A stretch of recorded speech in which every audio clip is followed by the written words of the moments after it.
Greetings students, welcome to the chemistry class today. Today we'll be learning about bonding in solids. Our learning outcome today is at the end of this lesson you should be able to explain and compare the properties of different types of solids based on their structure and bonding. The second one is to describe and explain the hydration of ionic solids in water. Okay, to start off we are going to learn about discrete molecular solids. Okay, discrete molecular solids, they are simple structures, right? They are generally soft, right? They are solids that sublime easily. Okay, the example that is given is iodine. Okay, it can sublime easily. It has low melting and boiling point. Why? Because of the bonds that it has. It has weak van der Waals forces which hold two compounds of iodine together. That is the reason why it has that is why it has low melting and boiling point.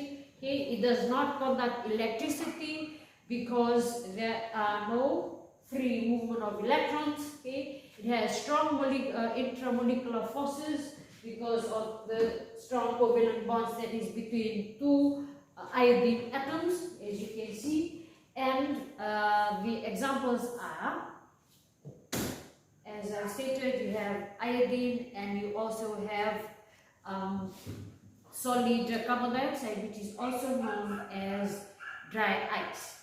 Right? Our next solid is ionic solid, where you can see an example of sodium chloride. Okay? It is made up of cations and anions, students. Right? The ions are actually fixed.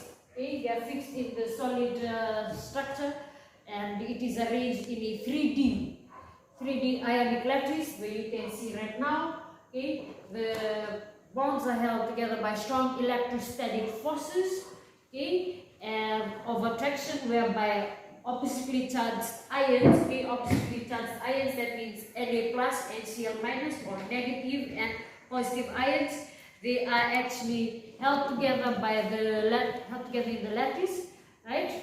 And that is the reason why, students, if you can see, sodium chloride has a high melting and boiling point because of the electrostatic forces that will be of attraction that will be broken between the positive and the negative ions in a solid. So far we've learned about discrete and ionic solids, right? Moving on.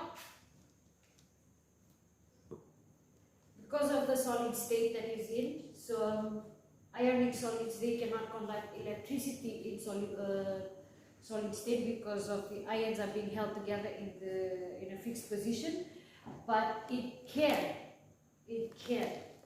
conduct electricity in a solution state, whereby the ions are literally free to move around. Okay, that is the reason why it can conduct electricity, right? So if you get to see the structure, it is rigid, it is held together in a fixed position. But when it is in a solution form or in a solution state, the ions are literally free to move about, therefore you can conduct electricity. Okay? It is also a crystalline brittle, okay, whereby when distorted or when stress is actually added, the crystal actually shatters because of the plane. It actually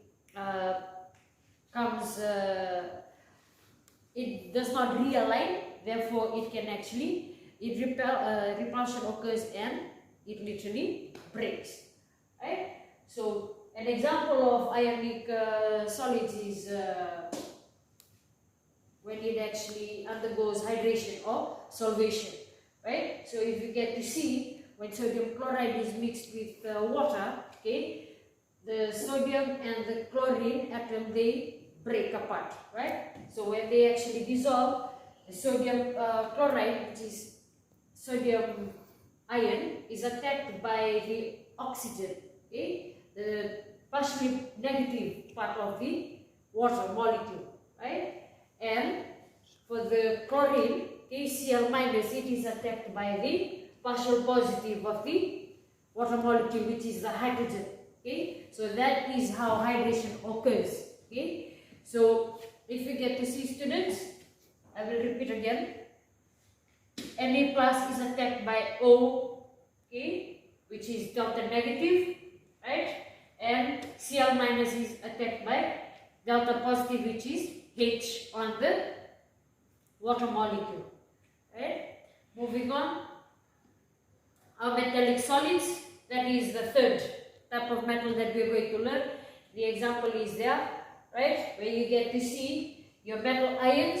Okay, in between your metal ions you have your free electrons, right, which are free to be able to move around. Okay, so metallic solids, okay, we have metallic bonds. Okay, so we have positive metal ions, okay, which are attracted to the valence electrons of the atoms, right? So this results, okay, this is the reason why solid metals, they have high melting and boiling point. Okay, so for solid metals, right, the valence electrons, they form a sea of electrons. Okay, these valence electrons, right, they form a sea of electrons that is around the positive charge in the metal. That is the reason why, okay, metals can conduct electricity in solid forms. Okay, that is the reason why metals can conduct electricity in solid forms, because of these free electrons that are actually roaming around or attracted to the positive ions of the metal ions.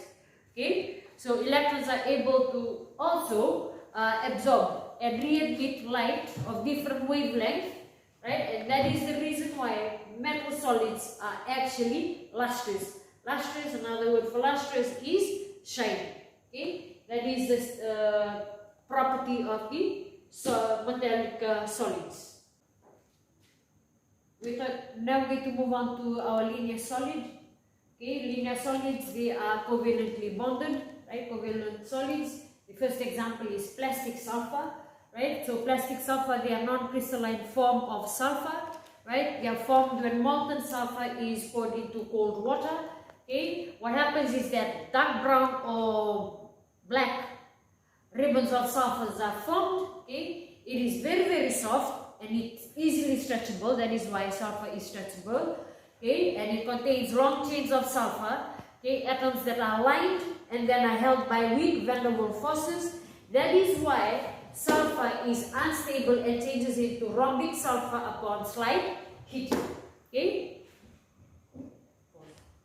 The second part of our covalent solids is polythene. If you get to see, it is a linear covalently bonded structure. Okay, it is an amorphous solid. Okay, where more or less randomly oriented chains of ethene link together. Okay, one chain is held to its neighboring structure by van der Waals forces. So it is held together by van der Waals forces, as you can see, right? So this is polythene, right? And our next structure will be a two-dimensional solid. Okay, two-dimensional solid. The first one that two-dimensional solid that will be focused on is our graphite. Okay, so if you can see, this is our structure of graphite, where the structure is made up of a carbon atom that is bonded to 3 adjacent carbon atoms by strong covalent bonds. Okay, these are covalent bonds, carbon to carbon covalent bonds, right?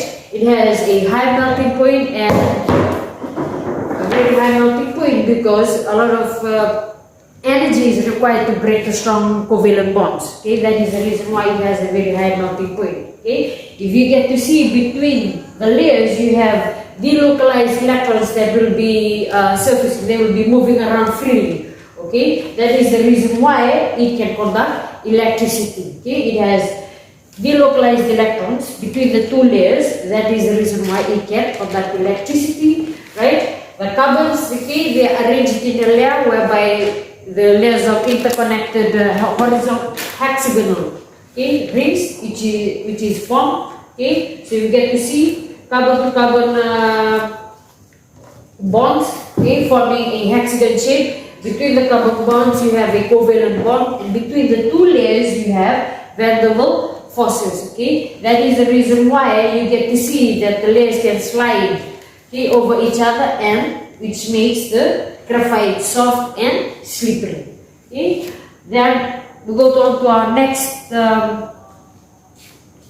solid. Okay, we are talking about 3D solids. Okay, before we had two-dimensional solids, now we're going to three-dimensional solids. Okay, as you can see, graphite and diamond, they are both isotopes of carbon. Okay, so this is the structure of diamond. If you get to see, they are both different. Whereas for your two-dimensional solids, you get to see layers. Whereas for your structure of diamond, there are no layers that are formed. Okay, so each carbon is bonded to 4 other carbons. Okay, 4 other carbons by carbon atoms by covalent bonds. Okay, in a 3D network. Okay, so that is the reason why it is extremely hard and has a very high melting and boiling point. Okay, it is a non-conductor of electricity because all the electrons are not free to move around. There is no free movement. There is no sea of electrons. That is the reason why diamond is very hard. It has a high melting point. It has a high boiling point, right? And that is the reason why it is very hard for diamond to be cut. You can only use another diamond to cut a diamond. Okay? Lastly, we're going to be focusing on silicon dioxide. This is the structure of your silicon dioxide. Another name for silicon dioxide is silica. Okay, each silicon atom is bonded covalently to 4 other oxygen atoms. If you get to see, this is your silica.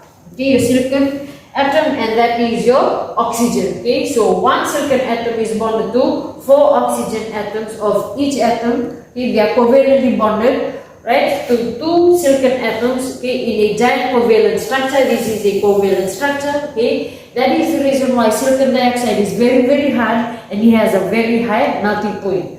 Also, it is similar to that of your diamond, whereby it does not conduct electricity because it has no free movement of electrons in its structure, right? So far we have learned about discrete molecular solids, ionic solids, right? How our ionic solids are hydrated, known as hydration or solvation. Metallic solids, okay, the properties of metallic solids.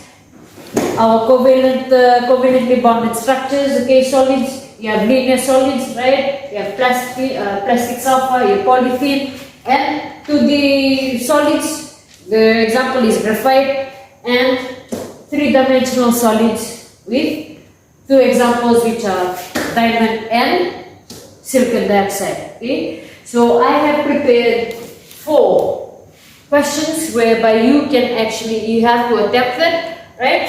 So the first one is account for the following properties. Solid iodine can be sublimed at relatively low temperature. You have to explain why. Diamond is hard, whereas for graphite is soft and slippery. Metals can conduct electricity, but diamonds cannot. Silicon dioxide is hard and has high melting point and boiling point. Okay, those are the activities that you need to do. Okay, thank you so much, students. Thank you, students, for attempting those questions. Okay, to sum up our activity today, we have learned about the different types of bonding in solids. Right, we have achieved our comparison. Okay, we have achieved our learning outcomes, whereby we had learned to explain and compare the properties of different types of solids based on the different types of structure. Okay, and the bonding, and we were able to describe and explain the hydration of ionic solids in water. Thank you so much, students.